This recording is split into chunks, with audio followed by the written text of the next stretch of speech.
हरे कृष्णा। हरे स्वागत है सभी का।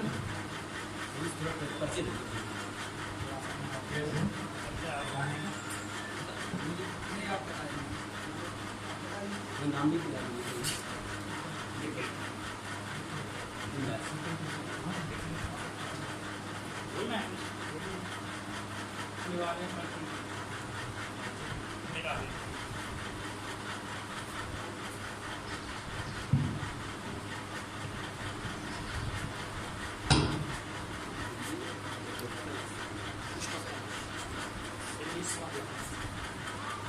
हरे कृष्णा।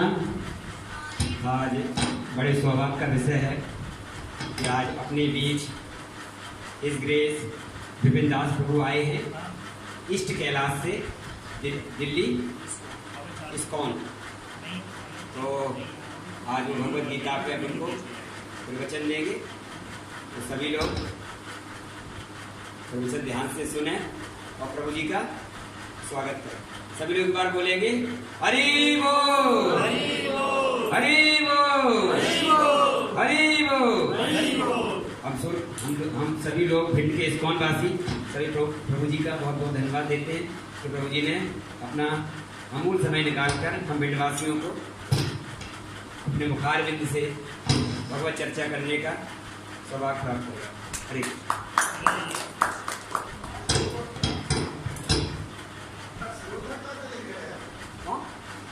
श्रोता भाई सो गए यार, श्रोता सो गए, देख ले यही होता है। हरे कृष्णा।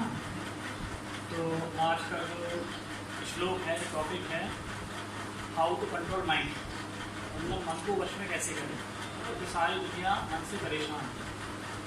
तो इसी के ऊपर मैंने श्लोक लिया है मन का।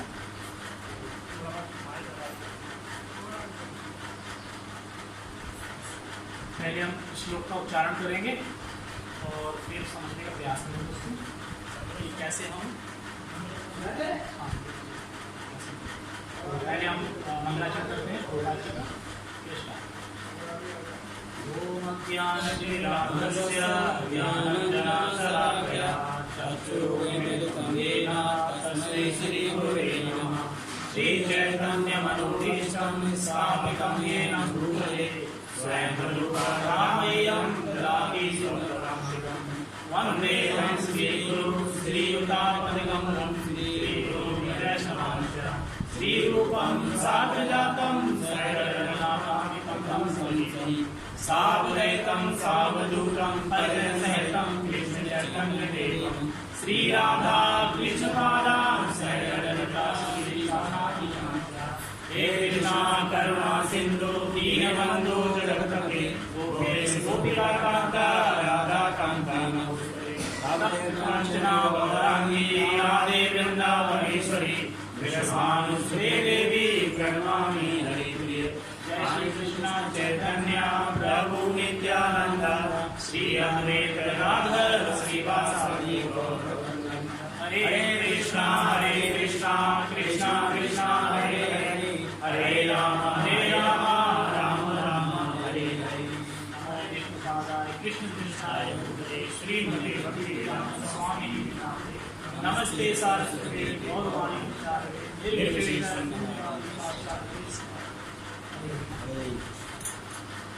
पहले कोई भी लेक्चर करने से पहले मंगलाचरण करते हैं ताकि गुरु का आशीर्वाद मिले कि जो ये घटना होने वाली है उसमें कोई विघ्न ना आए, कोई रुकावट ना आए। क्योंकि कलयुग में कुछ ना कुछ रुकावट आ जाती है, कोई माइक खराब हो जाता है, कुछ हो जाता है। तो ये श्लोक का उच्चारण करेंगे, साथ में दोहरा सकते हैं। भगवद गीता यथारूप अध्याय 6 श्लोक नंबर 34।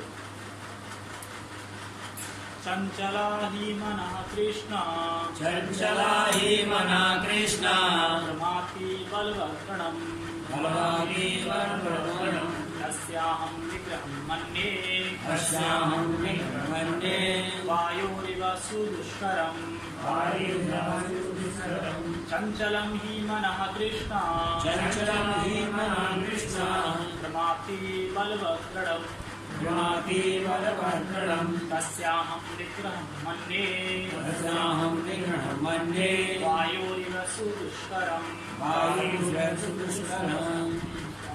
तोड़ के पढ़ते हैं।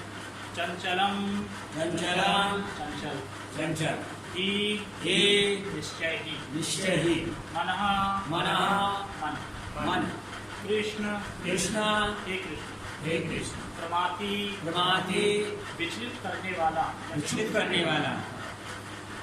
बलवत बलवान दृढ़म द्वाग्रही हटीला तस्या उसका अहम मैं निग्रहम वश में करना मन्ये सोचता हूँ वायु की इवा तरह सुदुष्करम कठिन अनुवाद करते हैं। हे कृष्ण हे कृष्ण, चूंकि मन चंचल तथा अस्थिर, उस संकल्प अकेला तथा अत्यंत बलवान है, अतः मुझे इसे वश में करना, वायु को वश में करने भी अधिक कठिन लगता है। तो ये कब बोल रहे हैं अर्जुन? 5000 साल पहले। क्या लगता है? कठिन लगता है मन को वश में करना। तो हम कर पाएंगे? हम वश में लेकिन कर भी सकते हैं, क्योंकि भगवान बोल रहे हैं तो ऐसे ही नहीं बोल रहे। भगवान तभी बोल रहे हैं जो कर सकते हैं तभी बोल रहे हैं, अगर कर नहीं सकते होते तो बोलते ही नहीं। क्योंकि पता है कलियुग में लोग कैसे होंगे, मंदभागी होगा, भागी नहीं होगा, अल्पायु होगी, ठीक है, और कुछ सुनेंगे तो वो याद भी नहीं होगा, लिखेंगे उसको, सेल्फ माइंड सभी का हाल है। तो इसलिए हमें इसमें देखना है कि मन कैसे भागता है और किस तरीके से भागता है और कैसे हम उसे कंट्रोल कर सकते हैं, जो अगले श्लोक में बताया जाएगा, लेकिन मैं बता दूँगा। तो मैं ताकत करता हूँ, ताकत डिवाइन श्रील प्रभुपाद की जय। मन इतना बलवान तथा दुर्ग्राही है कि कभी कभी यह बुद्धि का उल्लंघन कर देता है, यद्यपि उसे बुद्धि के अधीन माना जाता है। इस व्यवहार जगत में यहाँ मनुष्य को अनेक विरोधी तत्वों से संघर्ष करना होता है। उसके लिए मन को वश में कर पाना अत्यंत कठिन हो जाता है।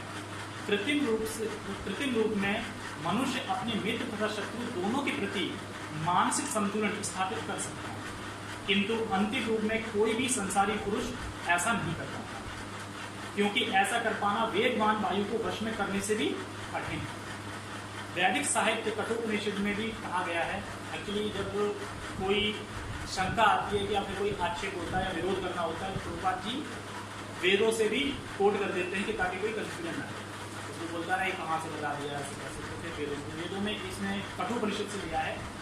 आत्मानम रथिनम वृद्धि शरीरम रथमेव च बुद्धिम तम सारथिम बुद्धि मना प्रगरमेव च इंद्रियाणि हयान विवर्ष्यास्तेषु गोचरान आत्मेन्द्रिया मनोयुक्तम भोक्तेत्याहुमु ईश्वरम। मतलब क्या है इसका? प्रत्येक व्यक्ति इस भौतिक शरीर रूपी रथ पर आरूढ़ है और बुद्धि इसकी सारथी है। मन लगाम है तथा इंद्रियां घोड़े हैं। इस प्रकार मन तथा इंद्रियों की संगति से यह आत्मा सुख या दुख का होता है, ऐसा बड़े बड़े चिंतकों का कहना है। यद्यपि बुद्धि को मन का नियंत्रण करना चाहिए, किंतु मन इतना प्रबल और हठी है कि इसे अपनी बुद्धि से भी जीत पाना कठिन हो जाता है। जिस प्रकार की अच्छी से अच्छी दवा द्वारा कभी कभी रोग वश में नहीं हो पाता, ऐसे प्रबल मन को योगाभ्यास द्वारा वश में किया जा सकता है। तो क्या बता रहे हैं कैसे किया जाता है, आगे भी डिस्कस करेंगे। किंतु ऐसा अभ्यास कर पाना अर्जुन जैसे संसारी व्यक्ति के लिए कभी भी व्यवहारिक नहीं है। तो फिर आधुनिक मनुष्य के संबंध में क्या कहा जाए? उच्छृंखल मन को रोक पाना तो और भी कठिन है। मन को वश में रखने का सरलतम उपाय है जिसे भगवान चैतन्य महाप्रभु ने सुझाया है, यह है कि समस्त दैन्यता के साथ मनुष्य के लिए हरे कृष्ण महामंत्र का कीर्तन किया जाए, जो भी कर रहे थे। विधि यह है सवै मना कृष्ण पदार बिंदे। ये बताऊंगा, ये अमरीश महाराज थे, उनका डिस्कस है। मनुष्य को चाहिए कि वह अपने मन को पूर्णतः कृष्ण में लगाए, तभी मन को विचलित करने के लिए अन्य व्यवस्था शेष नहीं। तो प्रभुपाद जी यहाँ पे लास्ट में बता रहे हैं कि पूर्णतया कृष्ण में मन लगाना है। ऐसा लगाना आधा दूर लगाना है। जैसे यहाँ आए तो भक्त बन गए, हरे कृष्ण कर रहा है, और जब पहुंचे तो फिर वही माया वही सब। तो ये नहीं करना, पूर्णतया लगाना, यानी जैसे यहाँ मन है वैसे वहाँ भी मन है। ठीक है, तो इसके भी विस्तार में समझते हैं। तो सबसे पहले श्लोक को देखते हैं। तो सबसे पहले वर्ड है इसमें चंचल। तो मन क्या है? स्वभाव से चंचल है। चंचल के वैसे बहुत अर्थ हैं, पर यहाँ पे दो अर्थ बताए जा रहे हैं चंचल के। चंचल का एक अर्थ होता है किसी एक स्थिति में ना रुकना उसका, मतलब एक स्थिति जैसे मान लो कि वो सम है तो सम विषम दोनों होता रहता है, मतलब विषम स्थिति में भी आ जाता है, सम में भी रहता है, मतलब एक स्थिति में नहीं रहता दृष्टि में। और दूसरा अर्थ है कि जो व्यक्ति हैं उनको आत्मा के रूप में ना देख के शरीर के रूप में देखना।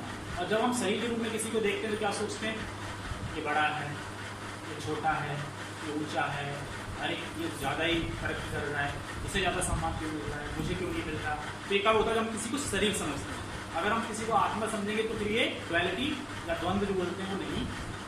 ठीक है, तो ये दो अर्थ है चंचल मन को। और चंचल का बता रहे हैं कि जो मन में है, जो मन बहुत चंचल है, जो ये समता का भाव है। समता का भाव होता है जैसे कि शत्रु मित्र में सम रहना, मतलब शत्रु मित्र में सम रहने मतलब ये मेरा शत्रु है तो उससे हम क्या करेंगे, दुश्मनी करेंगे, दूरी बनाएंगे, ये सब करेंगे, द्वेष करेंगे उससे। और जो मित्र होगा उससे प्रेम करेंगे।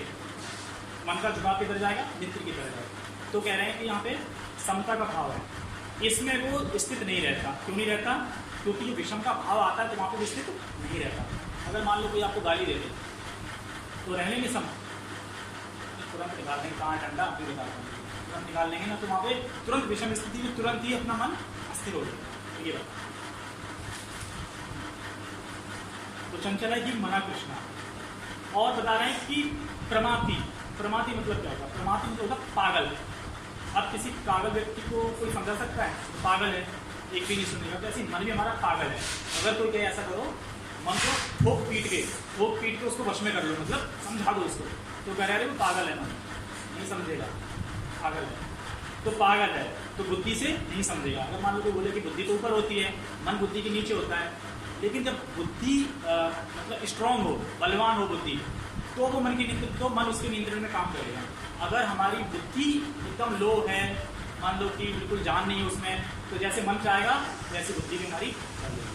तो इसलिए बता रहे हैं कि पागल है। तो इसमें बता रहे हैं प्रमाथि में कि जब हमारे प्रति कोई खराब व्यवहार करता है तो क्या हम ये स्वीकार करते हैं कि ये हमारे कर्मों के जो फल हैं वही हमें मिल रहे हैं, यानी कर्मों के द्वारा जो हमने किया है अच्छा बुरा वही हमारे साथ सामने प्रस्तुत हो रहा है। ये हम नहीं कर पाते। जब कोई खराब करता है क्या हम स्वीकार करते हैं कि ये मेरे ही कर्म हैं जो मुझे मिल रहे हैं? क्या कोई यहाँ पे स्वीकार करता है? जब कोई व्यक्ति खराब व्यवहार करे, हम अगर ये सोच लें कि एक्चुअली मैंने पिछले जन्म कुछ किया होगा या इस जन्म में किया होगा, उसी का मुझे रिजल्ट मिल रहा है। जैसे एग्जाम्पल, अगर हम जैसे कि ऑनलाइन से कोई कोरियर बुक कर देते हैं, अब कोरियर बुक कर दिया, उसमें डेट आ गई 15 दिन बाद आ गया, अब हम भूल गए, अब वो एकदम पार्सल लेके आ गया, फिर लोग कब बोले अरे ऐसे कैसे पार्सल लेके आ गया, मेरा नहीं है, तो हम उस पर चिल्ला नहीं सकते। वो कहेगा आपने तो बुक किया था। तो इसी तरीके से हमने जो कर्म किए हैं पिछले जन्मों में, ठीक है, या अनंत जन्मों में जो भी कर्म किए हैं, उसका रिएक्शन मिल रहा है, तो इसलिए उसमें स्थिर रहना है। लेकिन हमारा मन क्या है, वो स्थिर नहीं रहता। वो सोचता है कि ऐसे कैसे कर दिया, बदला लूंगा मैं। अब तुम बदला लोगे तो फिर वो चैन स्टार्ट हो जाएगी, फिर मिलेगा, फिर बदला लोगे, फिर मिलेगा, तो फिर जन्म मृत्यु संसार में ऐसे रहता।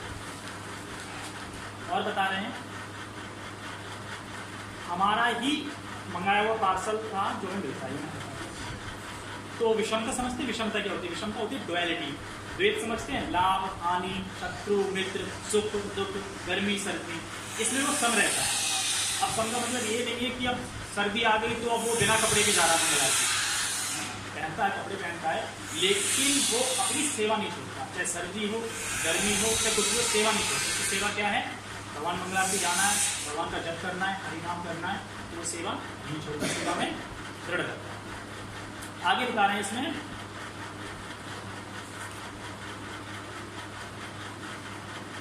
ठीक है, आगे बता रहे हैं बलवत। पहला हो गया चंचल, दूसरा हो गया प्रमाथि, तीसरा है बलवत। तो बलवत का क्या मतलब है?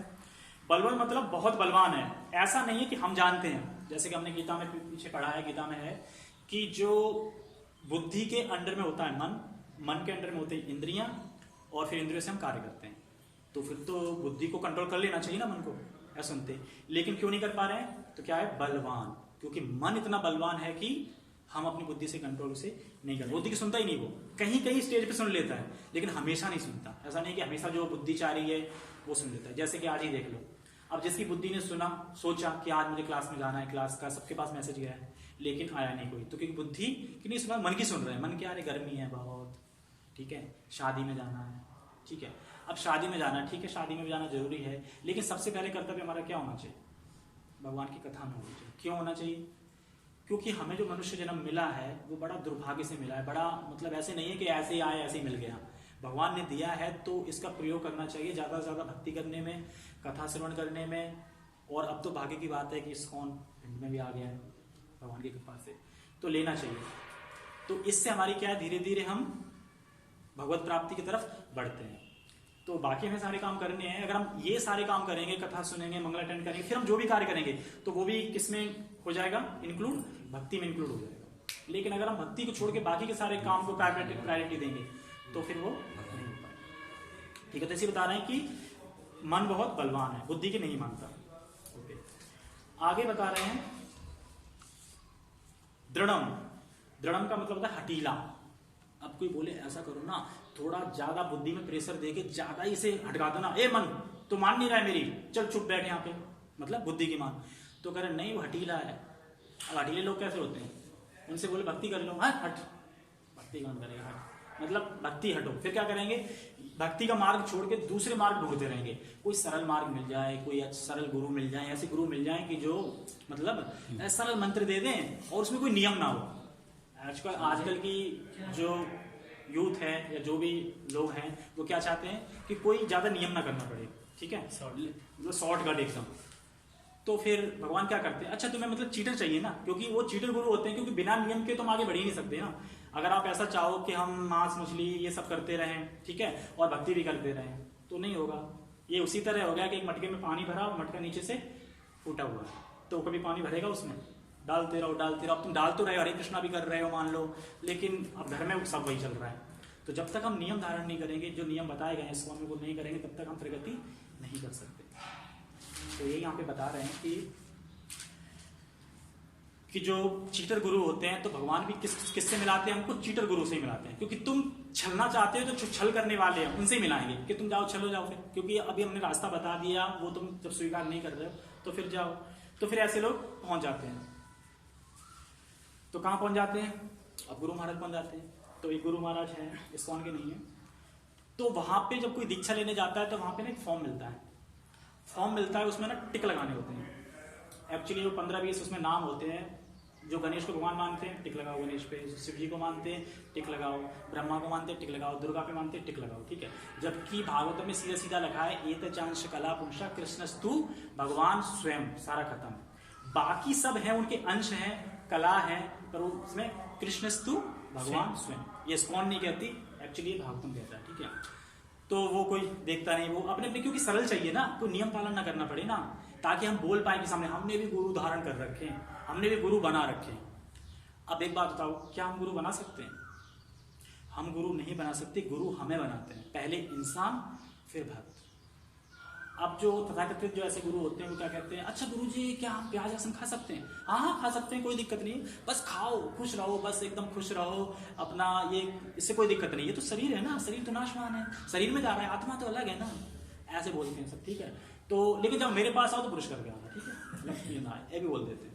तो ऐसे ऐसे गुरु हमें बता देते हैं। तो फिर इंसान क्या कर रहा है, सोच रहा है कि हम गुरु हैं और हम पार लग जाएंगे। एक्चुअली वो गलत फहमी में, पार लग ही नहीं सकते, क्योंकि भागवत में साफ साफ लिखा है कि जो कैटअप धर्म है, जो भी कैटअप धर्म है, उन सबको पहले से हटा दिया गया, चीटिंग करने वाले सारे हटा दिए गए। एकदम जो हमारा जो करना है, प्रमाणिक गुरु के पास जाना है और उनसे प्रश्न करने हैं, उनसे दीक्षा लेनी है और जो नियम में फॉलो करने हैं, तब प्रगति होती है, गुरु की सेवा करके, ये सब करके। तो यहाँ पे बता रहा है, जैसे मान लो अब वहाँ पे लाइन लग गई, टिक लगा दिया, किसी ने शिव जी पे टिक लगा दिया, किसी ने किसी लगा दिया, अच्छा शिव जी पे लगाया, ठीक है, शिव जी की लाइन में लग जाओ। अब वहाँ पे गुरु बैठे हैं, आसन पे बैठ गए, कह रहे अच्छा शिव जी पे लगाया था, ठीक है, तो ओके, तो तुम महामृत्यु मंत्र का मृत्यु जो मंत्र है उसका, हाँ उसका जाप करो, ठीक है। अब गणेश वाले पहुंच गए, ठीक है, तुम ओम गणपति नमः जो भी मंत्र देते हैं उसका करो। अब दुर्गा वाले पहुंच गए, ठीक है, वो आप वो चामुंडा नहीं करो, ठीक है, सबको बता दिए। अब सब बाहर निकले, अब फिर आपस में चिट-चिट करते हैं सब कि तुझे कौन सा मंत्र मिला, अच्छा मुझे ये मिला, अच्छा तुझे कौन सा मिला, अच्छा ये मिला, और बड़ा खुश होते हैं, ऐसा लगता है जैसे कि पता नहीं क्या हासिल कर लिया हो, ठीक है। और हमारे गुरु तो बहुत अच्छे हैं, मतलब बहुत अच्छा बताओ, बोला कुछ भी खाओ कोई दिक्कत नहीं है, खुश रहो, कुछ भी खाओ, ऐसे करके। तो फिर ऐसे लोग जो छलना चाहते हैं उनको छलने वाले ही गुरु मिलते हैं। क्योंकि अगर कोई क्वेश्चन करे कि अगर जैसे मान लो कि प्रमाणिक गुरु के पास ही जाना चाहिए, तो फिर फ्रॉड गुरु घूम क्यों रहे, क्यों है इस जगत में? वो इसलिए कि तुम चाहते हो ना फ्रॉड करवाना अपने साथ, मतलब तुम चाहते हो कि मुझे धोखा चाहिए, तो धोखा देने वाले भी तो होना चाहिए ना एक्चुअली, क्योंकि भगवान फोर्स नहीं करते, ठीक है। तो इसलिए प्रमाणिक गुरु के पास जाना चाहिए और समझना चाहिए, पूछना चाहिए उनसे, कहीं कोई डाउट है तो वो भी क्लियर कर लेना चाहिए, उसके बाद ही दीक्षा लेनी चाहिए, ठीक है। तो ये बता रहे हैं, और सबकी दीक्षा हो जाती है तो उसके बाद फिर जो जैसे कि प्रभुपाद जी भी कहते हैं, प्रभुपाद जी इस विषय में कहते हैं कि अगर तुम समझना चाहते हो और गुरु भी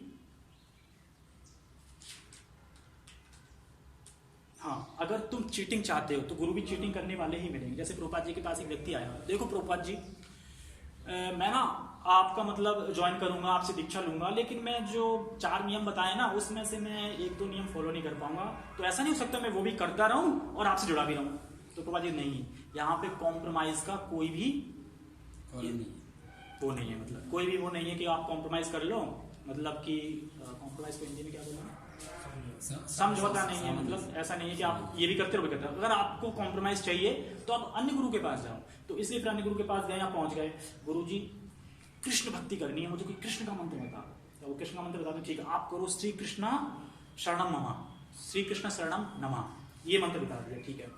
तो फिर वही गुरु जी से बोलते हैं प्याज खा सकते हैं, हाँ खा सकते हैं। बहुत से ऐसे गुरु मुझे प्याज खाओ कोई दिक्कत नहीं उन्हें, क्योंकि उन्हें मतलब क्या है, उनके पास पैसा है। अब मान लो जो पैसे से कथा कर रहा हो उसका फोकस कहाँ रहेगा, काटना है पूरा।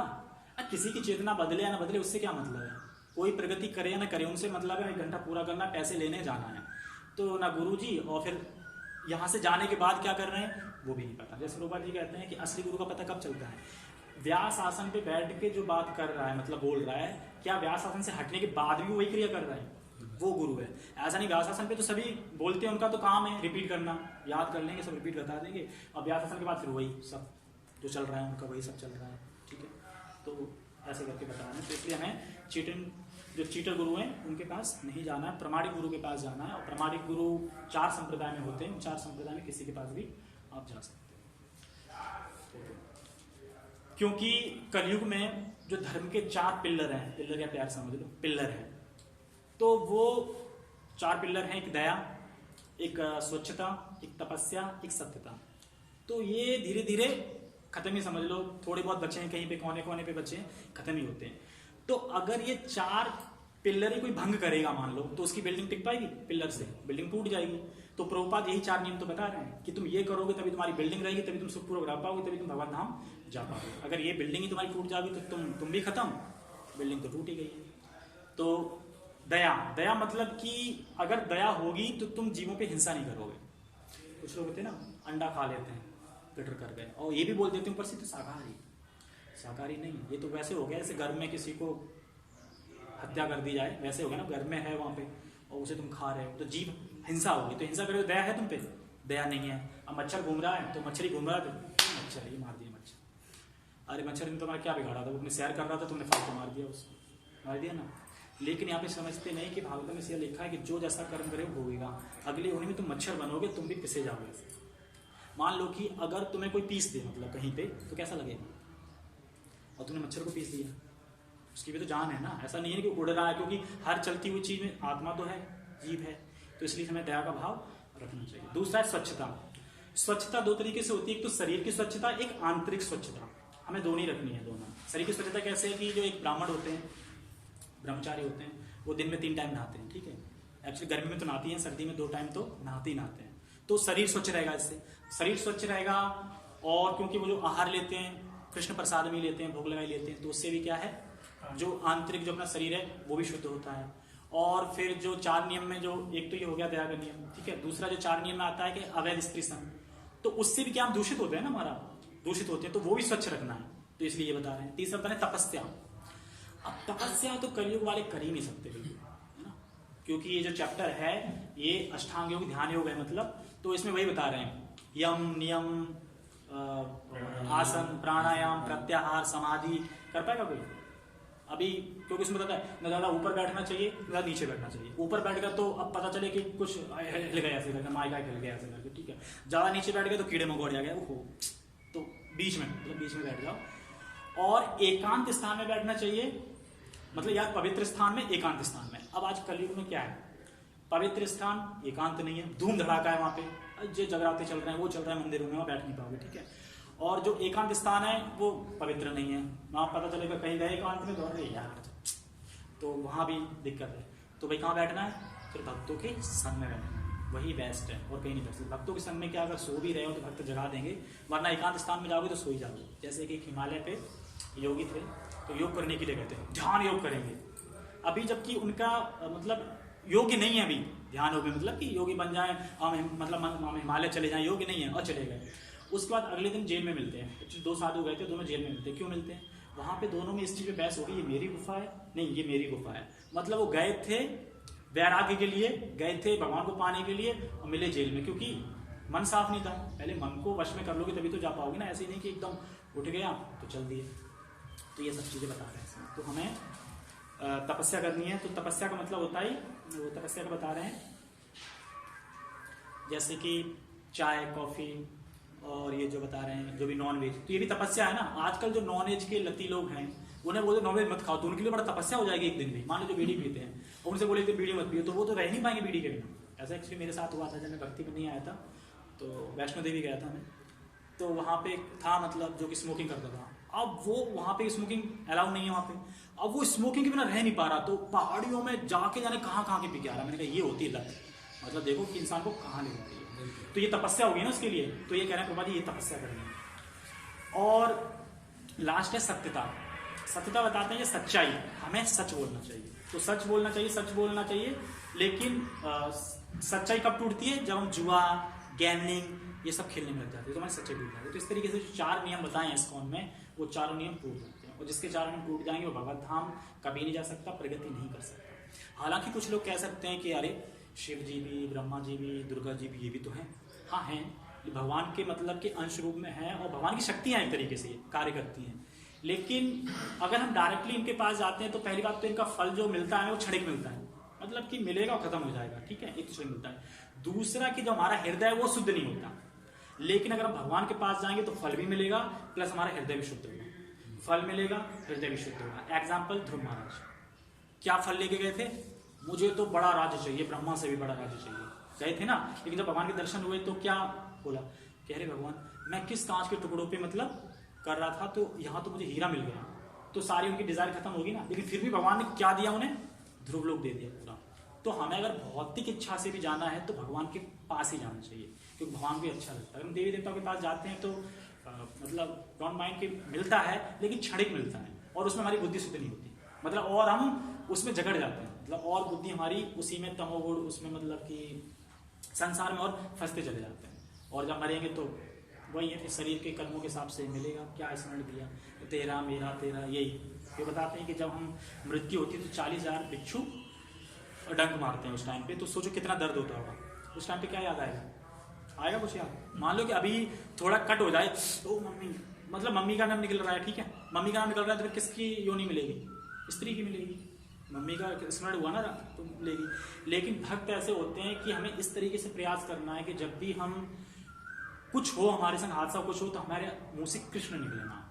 कृष्ण अगर नाम निकल गया तो ठीक। तो इस तरीके से बाकी इसमें और बता रहे हैं। एक पॉइंट है इसमें, ये हटीला हो गया, ठीक है। हटीला के बाद इसमें बता रहे हैं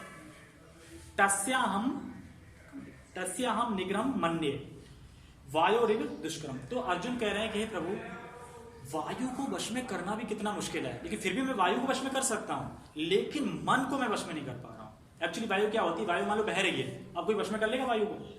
ऐसे ही मन है, इधर बह रहा है उधर बह रहा है, तो मन को वश में नहीं कर सकते।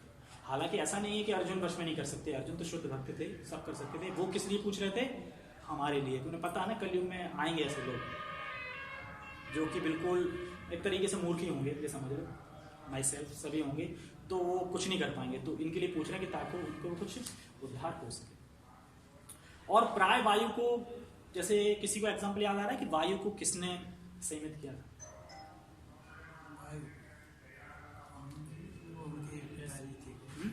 पिताजी थे, हनुमान जी के। वो तो वायु देव है ना, वो तो वायु को कर सकते हैं ना, क्योंकि वो हाँ, वायु किसी ने रोक दी थी। हाँ, ध्रुव महाराज, प्रहलाद महाराज, किसी ने ध्रुव महाराज तपस्या, तब देवता ना परेशान हो गए थे, अरे भाई सांस खोल दो, सांस लेना जब उन्होंने बंद कर दी थी तो उसके बाद देवता भी घबरा गए थे। तो एक हमें प्राय एग्जाम्पल मिलता है ध्रुव महाराज का, बाकी कोई प्राय ऐसा एग्जाम्पल नहीं है कि वायु किसी ने रोक दी। तो वायु को रोकना बहुत कठिन है। तो उसी की मतलब जो कंपेयर कर रहे हैं वो मन से कर रहे हैं कि मन भी वैसे ही बह जाता है किधर भी, ठीक है। क्योंकि अगर मान लो कि तुम किसी के मित्र हो या किसी ने तुम्हारा सम्मान कर दिया या अच्छी चीज खिला दी, तो मन किधर बहेगा?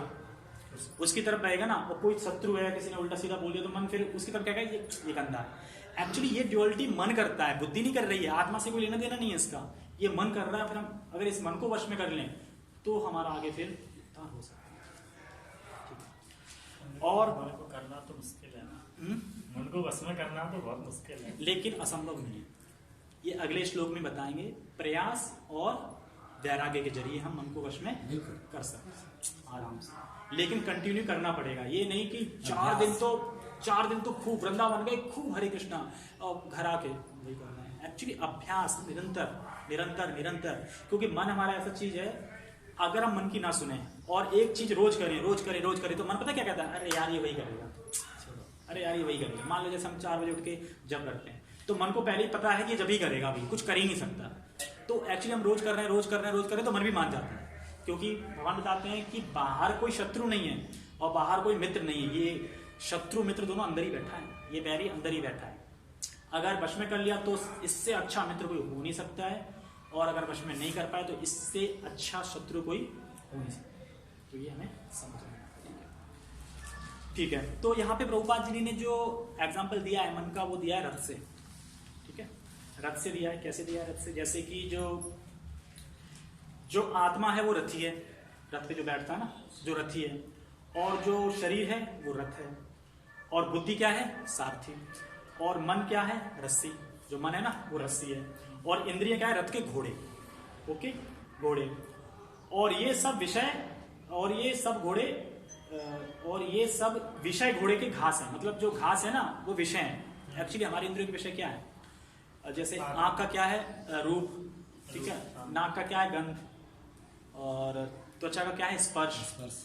तो ये हमारे विषय हैं। ऐसी घोड़े का विषय क्या है? घास, ठीक है, वैसे घोड़े का विषय घास है। तो यहाँ पे एक विरोध प्रस्तुत करते हैं कि आपने कहा कि मन चंचल है, लेकिन हम तो देखते हैं कि हम तो पढ़ते हैं कि बुद्धि के अंडर में मन आता है, जैसे मैंने बताया, ठीक है। तो बुद्धि, मान लो कि बुद्धि मतलब खींच रही है ना मन को, मतलब बुद्धि सारती है, तो वो रस्सी उसको खींच रही है, तो वो खींच रही है रस्सी को, और रस्सी खींच रही, घोड़े रुक गए, तो मन कंट्रोल। तो इसमें चंचलता कहाँ से आ गई? इसमें चंचलता कहाँ से आ गई इसमें? तो इसको हमें समझना चाहिए, चंचलता कैसे आ गई। चंचलता के लिए यहाँ पे बता रहे हैं कि मन तो बहुत चंचल है, तो देखिए मन तो रस्सी के समान है और बुद्धि सारथी है। तो जब बुद्धि चाहेगी तो रस्सी को खींच लेगी और घोड़े रुक जाएंगे, तो मन चंचलता की कोई बात नहीं आ रही। तो कह रहे नहीं, तो भगवान कह रहे नहीं, ऐसा नहीं है। क्यों नहीं है? क्योंकि ये मन प्रमाथी है। क्या बताया था? प्रमाथी मतलब पागल है, पागल है, हटीला है। तो एक्चुअली जो बुद्धि होती है, बुद्धि इसको कंट्रोल नहीं कर सकती। जो विवेक युक्त बुद्धि होती है उसको कंट्रोल नहीं कर सकती। विवेक युक्त बुद्धि होती है मतलब कि 2 तरह की बुद्धि होती है, एक तो होती है शास्त्रीय बुद्धि, एक होती है जो कर्मी लोगों की जो भी बुद्धि होती है, जो भी उनके भोग बड़े बड़े हैं, वो बुद्धि होती है। दूसरी बुद्धि कह सकते हैं, हाँ, दूषित बुद्धि कह सकते हैं, दूषित बुद्धि कह सकते हैं। तो जो हमारी शास्त्रीय बुद्धि है वो बुद्धि जानती है ना क्या करना है, क्या नहीं करना, क्या करना है। तो जो शास्त्रीय युक्त बुद्धि है वो भी बड़ा मुश्किल में कठिन मतलब उसको कंट्रोल कर पाती है। उसके लिए भी कठिन है। क्यों कठिन है? क्योंकि ये प्रमाथी है, पागल है ना। पागल को देखते हैं ना कि 4 डॉक्टर पागल के ऊपर लगे हुए हैं, फिर भी उसे कंट्रोल नहीं कर पा रहा है। जब कोई पागल हो जाता है ना तो उसमें ताकत भी बढ़ जाती है ना पागल में, फिर वो एकदम खूंखार बन जाता है, ठीक है। तो इसीलिए मन ना खूंखार सा बन जाता है, तो फिर वो बुद्धि कंट्रोल नहीं कर पाती। और बता रहा है कि विवेक युक्त बुद्धि का मतलब क्या है? शास्त्र द्वारा प्राप्त विवेक। शास्त्र में हमें पता चलता है क्या करना है क्या नहीं करना। एक्चुअली गीता में सारा कुछ भगवान ने इतना क्लियरली दिया है, क्या करना है तुम्हें, क्या नहीं करना है। ऐसा नहीं है कि हम अगर भक्ति कर रहे हैं तो अपनी जिम्मेदारियों से हट जाएंगे, और जिम्मेदारियों से तुम अच्छे डटे रहोगे और अच्छे से फैमिली का ख्याल रख पाओगे। क्यों? 4 नियम को पालन कर रहे हो ना तुम। मान लो दारू नहीं पी रहे हो तो अच्छी बात है ना, दारू नहीं पी रहे, गुटखा नहीं खा रहे, निषेध कर रहे हो, तो इससे ज्यादा अच्छी बात और क्या है? अच्छे से ख्याल रख सकते हो। कुछ लोग कहते हैं ना भक्ति करके बिना यार ये सब नहीं कर सकते। अब उनसे ये पूछो, जब तुम्हारा मृत्यु का समय आएगा तुम्हें कौन बचाएगा? आएगा ना, ऐसा तो है नहीं आएगा नहीं, आएगा जरूर। बूढ़े भी होंगे, तकलीफ भी होगी, कौन बताएगा? किसी का दर्द कोई ले सकता है? अब मैं बोलूं कि आज मैं कथा में नहीं जा रहा हूँ, क्यों नहीं जा रहा है? मेरी बीवी ने मना कर दिया। अगर पति ये बोले, बीवी ने मना कर दिया, अच्छा जब तुम्हें कष्ट होगा तो पत्नी ले लेगी कष्ट?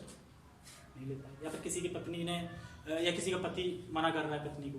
एक्चुअली ये समझना चाहिए कि जैसे एक नदी है, 2 पत्ते मिले, कुछ साथ बहे और अलग हो गए, यही लाइफ है। क्योंकि क्या ना, अल्प आयु है ना, कितनी आयु है? 50-60 में बूढ़े हो जाते हैं, चले जाते हैं। तो इसलिए हमारा पूरा फोकस भक्ति पे होना चाहिए। और हम जब भक्ति करेंगे तो समझेंगे तो हमारे जो रिश्ते हैं उसको हम सही से और निभा पाएंगे। भक्त लोग देखो ना कितने खुश रहते हैं। कोई देख रहा है कि कोई भक्त सुसाइड कर लिया किसी भक्त ने? करिए किसी भक्त ने सुसाइड? अच्छा, और कर्मी लोगों ने आयकर न्यूज पे देखते रहते हो ना, कोई लटक गया, सुसाइड कर लिया, हाथ काट लिया, सब क्यों?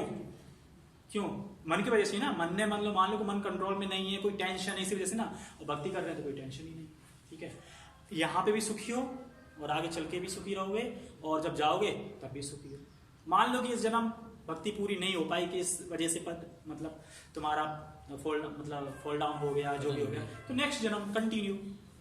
क्योंकि ये भौतिक संसार की स्टडी नहीं है ना कि ABCD पढ़ी, मर गए, दोबारा जन्म में फिर ABCD। ये क्या है? अगर 50% पे फिनिश हुए, किसी कारणवश तुम्हारा शरीर छूट गया, तो 51% से फिर स्टार्ट, ऐसे करते। तो भगवान बहुत कृपालु हैं। तो भगवान इतने कृपालु हैं कि इतना सारा कुछ दे रखा है, तो हमें इस चीज को अपनाना चाहिए और करना चाहिए। बस चीटिंग लोगों से बचना चाहिए। ठीक है, क्योंकि चीटिंग लोग मिल जाएंगे तो फिर आप करा भी और कुछ मिला भी नहीं और चला हो जाएगा। ठीक है, तो विवेक युक्ति क्या बता रहे हैं? विवेक युक्त बुद्धि मतलब शास्त्र द्वारा विवेक, क्या करना है, क्या करनी है, क्या अकरनी है, ये समझ सकते हैं। जैसे देखिए, भक्तों का संग है, भक्तों का संग, कृपा, ये जरूरी है, ठीक है, चाहिए, लेकिन खुद का विवेक भी होना चाहिए। खुद का विवेक भी तो होना चाहिए ना। ऐसा नहीं कि भक्तों का संग और कृपा से सब कुछ रहेगा, खुद में विवेक भी तो होना चाहिए ना, कुछ क्या करना है क्या नहीं करना, तो उसका विवेक भी थोड़ा जरूरी है। जैसे डॉक्टर, अब तुम बीमार हो, डॉक्टर के पास चले गए, अब डॉक्टर ने तुमको दवा दे दी, बता दी कि ये बीमारी है, ये दवा है, ये तुम खाना और ये नहीं खाना। अब उसके बाद तुम वो फॉलो ही नहीं कर रहे हो, जो डॉक्टर ने नियम बताया वो फॉलो नहीं कर रहे हो, और फिर क्या तुम डॉक्टर पे दोष दे सकते हो कि एक्चुअली डॉक्टर ने मेरी हेल्प नहीं करी? एक्चुअली डॉक्टर ने तो आपकी हेल्प करी ना, लेकिन आप ही वो फॉलो नहीं कर रहे हैं ना। तो ऐसे ही है, मतलब भक्तों का संग है, सब कुछ है।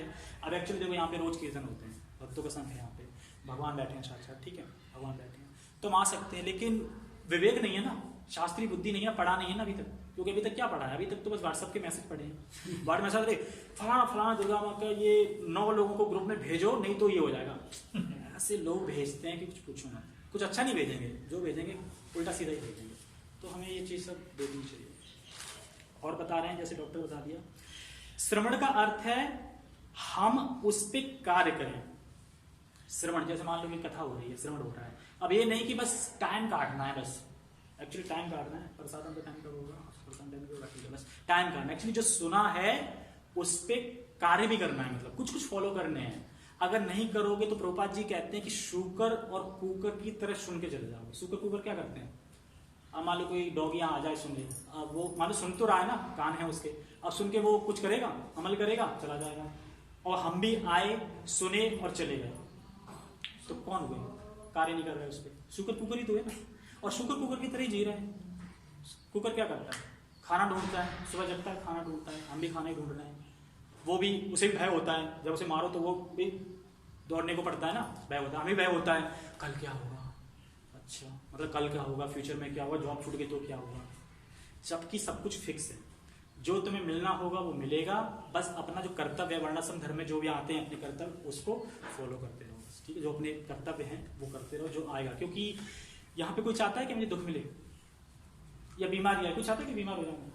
होते हैं ना, फिर भी रोक लेंगे बीमारी को। तो इसी तरीके से सुख है वो भी अपने आप ही मिलेगा, दुख है वो भी अपने आप ही मिलेगा। अब उसको टेंशन लेके बैठे रहो, आया दुख हो गया, ये आ गया, तो फिर वो तो इज नॉट बेटर, ठीक है। कहाँ पे थे? हाँ, तो यही पे प्रभुपाद जी बता रहे हैं कि ज्ञान को सुन पा रहे हैं, इसका मतलब मनुष्य होने का जो हमारा भाग्य है, मतलब जो कि हमें बड़े भाग्यों से मनुष्य का जन्म मिला है, वो इसीलिए मिला है कि तुम कथा में जाओ तो सुनो, उसको अमल करो।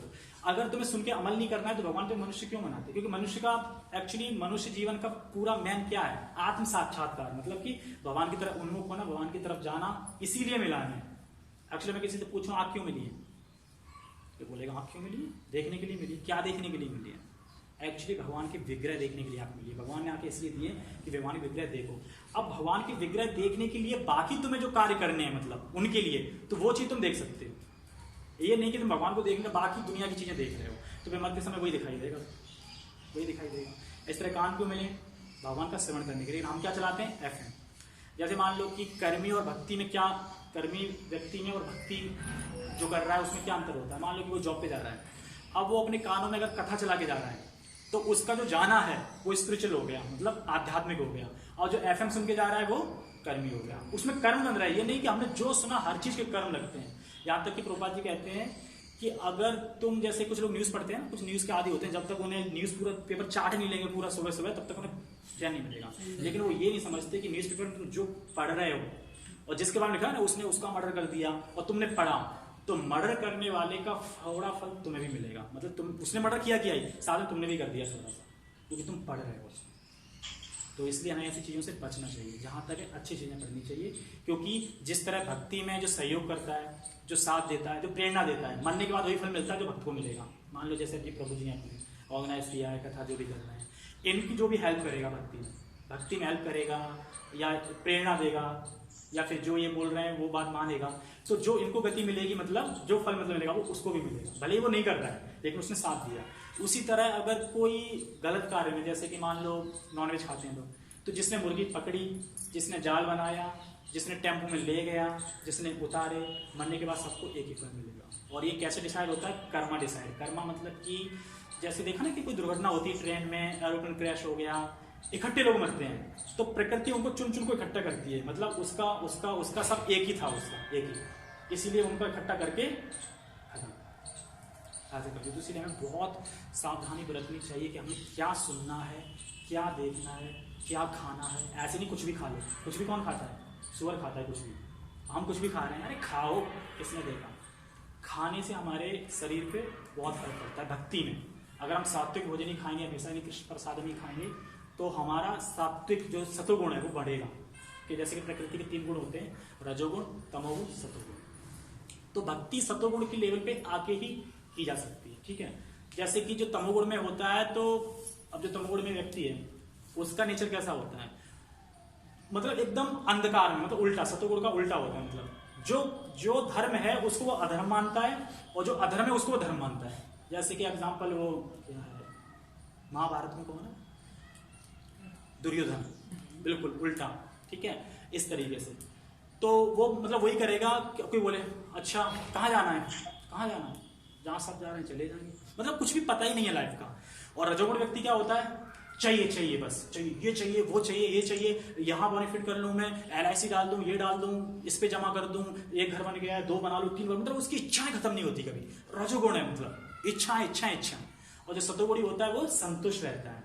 देखिए हमारे 2 लड़के हैं, एकदम सही हैं, सुशील हैं, नौकरी कर रहे हैं सही से, हमारे घर पे गाय है, हम गाय का ही दूध पीते हैं, सुबह सुबह हम जल्दी जग के मतलब जाते हैं, थोड़ा प्राणायाम करते हैं, भगवान का नाम लेते हैं, ये सब करते हैं, और हम भगवान की चढ़ी हुई चीज़ें खाते हैं। ये सत्वगुण के लक्षण है। तो हमें इस स्थिति में आना है। अब जैसे मान लीजिए ये किताब है, जो तमोगुणी लोग होगा वो किताब उठा ही नहीं पाएगा, भले ही उसके घर में गीता रखी हो पर गीता से हाथ नहीं लगा पाएगा, क्योंकि तमोगुण में है ना, उठा ही नहीं पाएगा वो। और रजोगुण का क्या करेगा? उठा भी लेगा तो क्या करेगा? पन्ना पलट देगा। क्या कह रहे हैं कृष्ण, लड़ ले साले, तुम लड़ ले, नहीं मैं नहीं लड़ना, क्या चल रहा है? लड़ ले, पता ही नहीं चलेगा उसे क्या चला, क्या है ये, क्यों? रजोगुण है। और पढ़ेगा भी थोड़ा तो नींद आने लगेगी, झमाई आने लगेगी, ऐसे करेगा, झमाई आएगी। ये सब लक्षण उसके होते हैं। जैसे बैठने के, और कोई कथा में बैठने आ गया, अब जो रजोगुण जिसमें होगा वो कथा में बैठ नहीं पाएगा। कैसे बैठेगा? कभी ऐसे बैठेगा, कभी पैर ऊपर कर लेगा, कभी ऐसे कर लेगा, कभी ऐसे कर लेगा, कभी फोन उठा लेगा, कभी व्हाट्सएप देखेगा, कभी थोड़ा गुसर भी कर लेगा, आते ना फोन, कथा में हूँ मैं, ऐसे करके, ठीक है। तो ये रजोगुण के हैं। जो सतोगुण होगा वही सुन पाएगा। तो एक्चुअली भागवान लोग हैं जो यहाँ पे बैठे हैं, क्योंकि सुन रहे हैं कम से कम। एक्चुअली इस कलयुग में कहाँ किसके पास टाइम है, और जबकि भगवान ने टाइम, पता है सबको कि एक्चुअली अब भगवान की मर्जी थी, मरने के बाद क्या बोलते हैं, भगवान की मर्जी थी, इतना ही टाइम था, पता है ना, इतना ही टाइम था, भगवान नहीं दिया है, लेकिन फिर भी बताओ कथा में नहीं आ पा रहा है। ये स्थिति है कलयुग के लिए। और बता रहे हैं इसमें,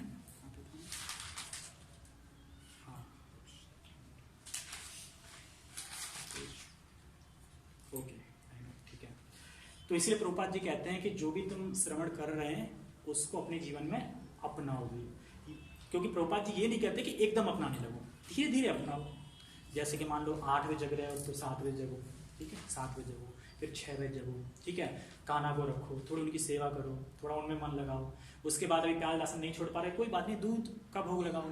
कभी कभी कोई फेस्टिवल आते हैं उसमें विदाउट लहसुन प्याज का लगा दो, फिर 1 टाइम लहसुन प्याज का लगाओ, फिर धीरे धीरे 2 टाइम कर दो, और फिर धीरे धीरे जब तुम सात्विक खाओगे तो पता नहीं चलेगा कि कब तुम्हारी बुद्धि शुद्ध होती जा रही है, हृदय शुद्ध होता है, तुम अपने आप ही फॉलो करते जाओ, टेस्ट मिलने लगेगा। क्योंकि कहते हैं कि जो मन की बात चल रही है यहाँ पे कि मन को कैसे कंट्रोल करे, मन में बहुत से दुर्गुण है, मतलब बेकार है, हटीला ही सब है, लेकिन मन का एक चीज बहुत अच्छी है, क्या है कि वो भगवान के अलावा कहीं लगेगा नहीं। मन सिर्फ भगवान में ही लगेगा, भगवान के अलावा कहीं लगेगा नहीं। आप चाहो लोग सोच के देख लो, क्या मन तुम्हारा एक जगह कभी लगा है? मान लो पिक्चर देखने मन करे, पिक्चर के बाद ही पिक्चर से बोर हो जाओगे। घर में चैनल बदलते रहते हैं लोग, यहाँ से मन हटा, अरे ये कर लो, यहाँ लगे, यहाँ से बैठ जाए, मतलब मन क्या है, अस्थिर है, मतलब हटता रहेगा, यहाँ यहाँ यहाँ यहाँ यहाँ होता रहेगा। लगेगा कहाँ? भगवान में लगेगा। फिर बोले कोई तो लग क्यों नहीं रहा मन भगवान में? क्योंकि हमारा हृदय अभी शुद्ध नहीं है, इसलिए मन लग नहीं रहा। जब हृदय शुद्ध हो जाएगा तो मन फिर ऐसा भगवान में लगेगा, इतना टेस्ट मिलेगा कि ये जो है ना, जो भी मतलब इस दुनिया के जो भी भोग के टेस्ट है वो सब इतने तुच्छ लगेंगे, अरे ये टेस्ट क्या है, क्योंकि हायर टेस्ट मिल जाएगा ना। मान लो कि जैसे मैं तुम्हें अगर पानी दूं, अब पी लो पानी, पी लो पानी, ठीक है, और अब पानी नहीं पी रहे हो, फिर मैं तो मैंगो शेक दे दूं, बढ़िया ठंडा मैंगो शेक, लाओ, कौन नहीं पिएगा मैंगो शेक, क्योंकि उसका टेस्ट अच्छा है ना, पानी से टेस्ट अच्छा है। तो इसी तरीके से जब हमें भक्ति का टेस्ट मिल जाएगा तो जो बाकी के टेस्ट है वो सब नीचे हो जाएंगे, लोअर हो जाएंगे, बेकार लगने लगेंगे, और भक्ति का ही टेस्ट लगेगा। तो ये यहाँ पे बता रहे हैं, और बता रहे हैं जैसे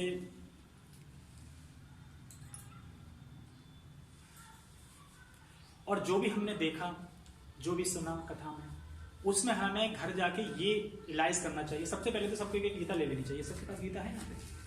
हाँ, कुछ लोगों के पास सबको लेने है। गीता ज्यादा महंगी नहीं है, कितने रुपए की? अब तो 180 की होगी सर। हाँ, तो ज्यादा महंगी नहीं, एक ग्रंथ होना चाहिए। अगर आपको ये पता चल जाए कि अगर ग्रंथ घर में है और अगर तुम प्राण मान लो किसी त्याग रहे हो, गीता को ही देख लिया तुमने, तो उससे भी तुम्हारे बहुत से जो पाप है ना वो सब ध्वस्त हो जाएंगे।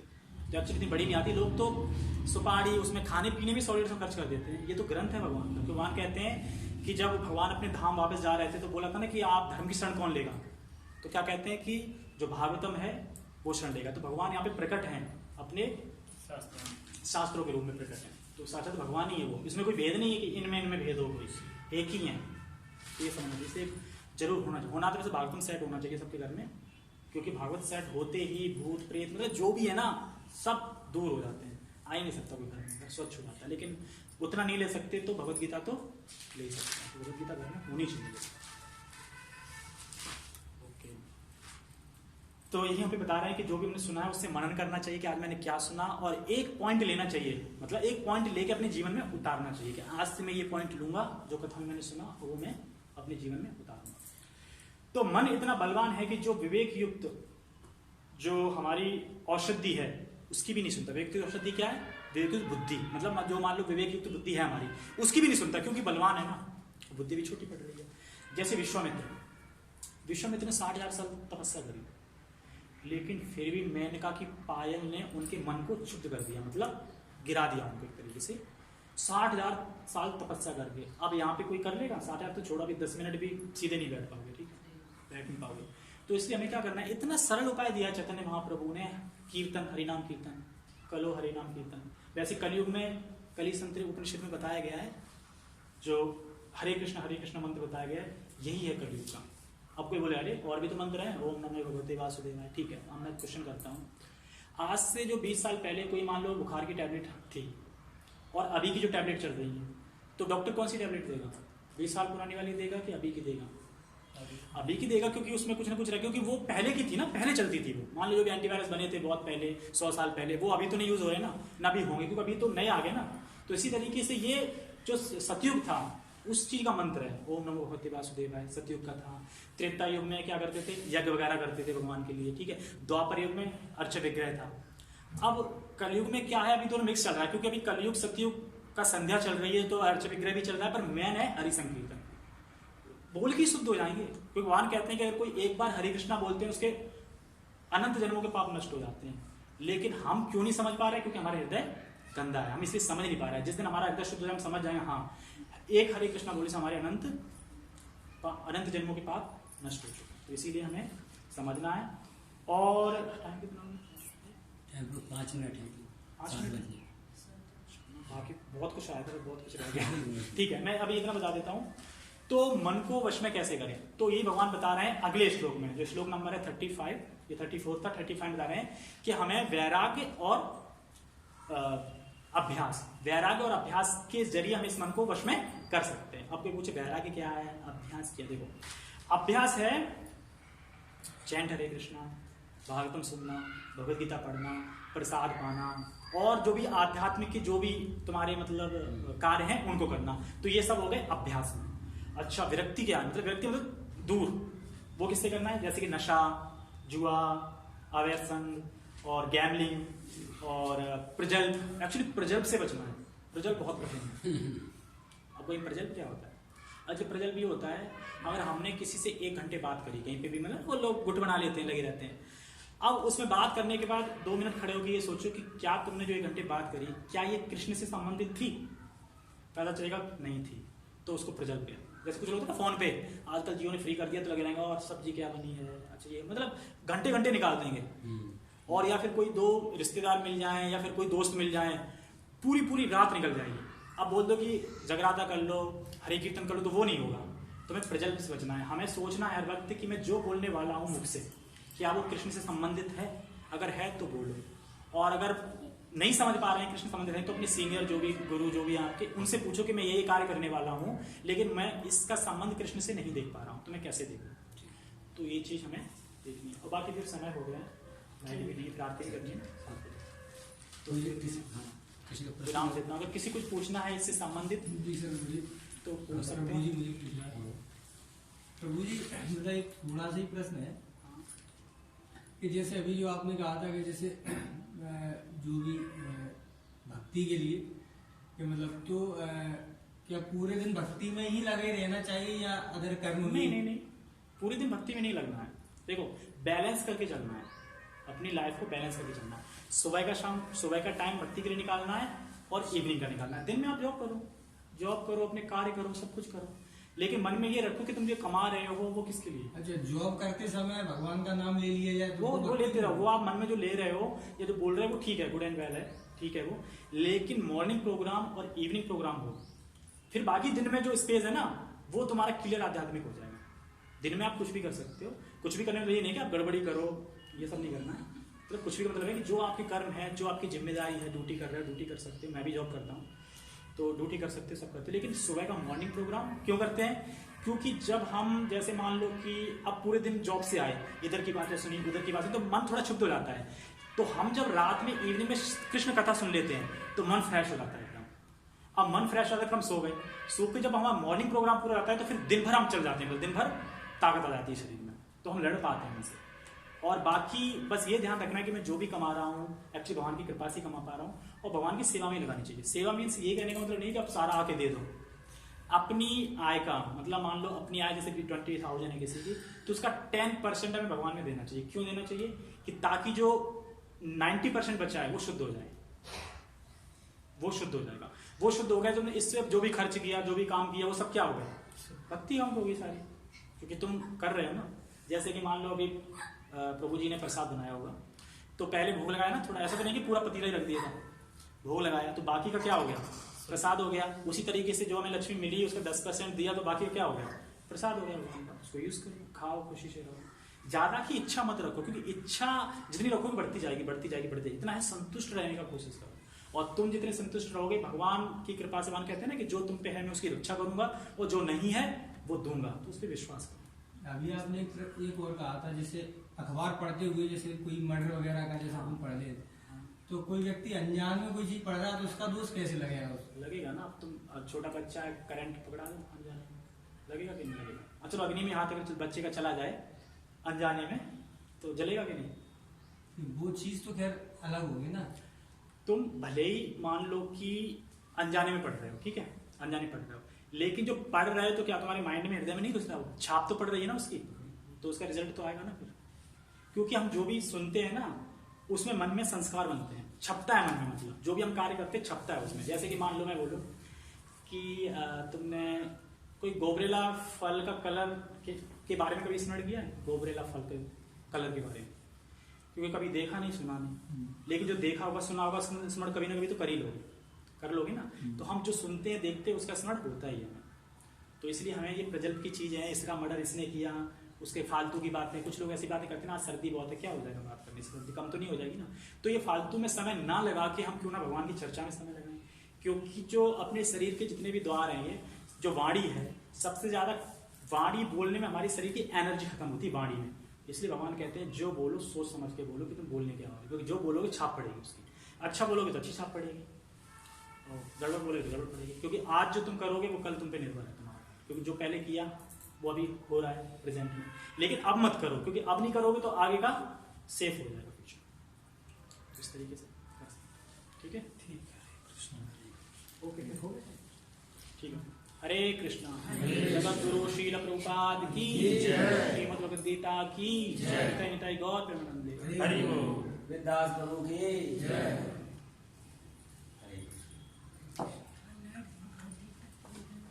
आपको कुछ क्या कहते हैं अंधेरे में